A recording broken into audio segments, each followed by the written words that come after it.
আসসালামু আলাইকুম। কেমন আছো কিউটিরা? তো এই তো আমি একটা বিরিয়ানির রেসিপি নিয়ে আসছি, যেহেতু তাই সেই পড়ছে তাই।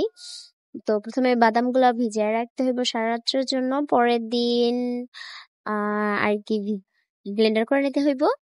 তো এই পেস্টটা আমি সাইডে রাখলাম। তারপর আমার কাছে টক দই ছিল না, তাই আমি একটু টক দই বানিয়ে নিলাম।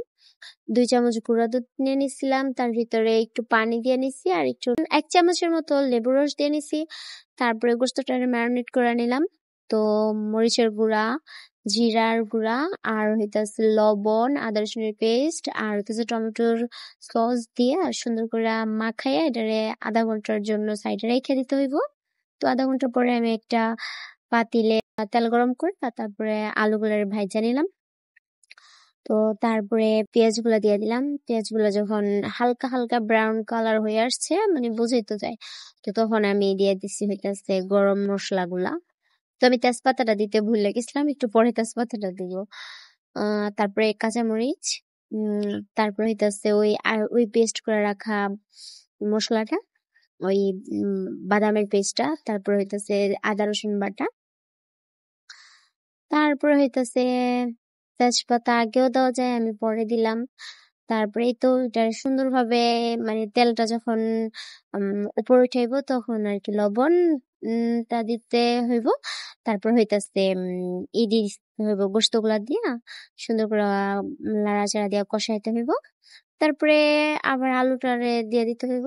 তারপরে যখন এটা কষানো হয়ে যাইব, তো তখন গোস্তগুলা উঠে রেখে দিতে হইব সাইডে। তো এই যে ঝোলটা বেঁচে গেল, এই ঝোলের ভিতরে আগেই আমি পোলা চালটা ধুয়ে রাখছিলাম, সেটা দিয়ে সুন্দরভাবে একটু নাড়া চেড়ে নিচ্ছি।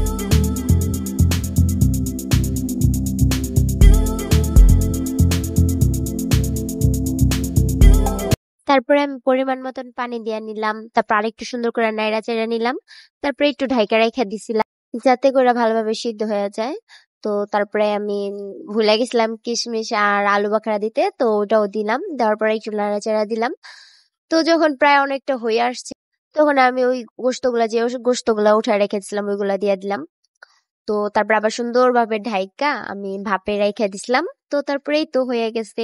যদি তোমাদের ভিডিওটা ভালো লাগে তাহলে চ্যানেলটা সাবস্ক্রাইব করে দিও, আর সাবস্ক্রাইব বাটনের সাথে বেল আইকনটাও প্রেস করে দিও, আর অবশ্যই একটা লাইক করে দিও।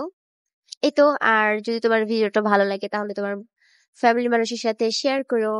টাটা, আল্লাহ হাফেজ।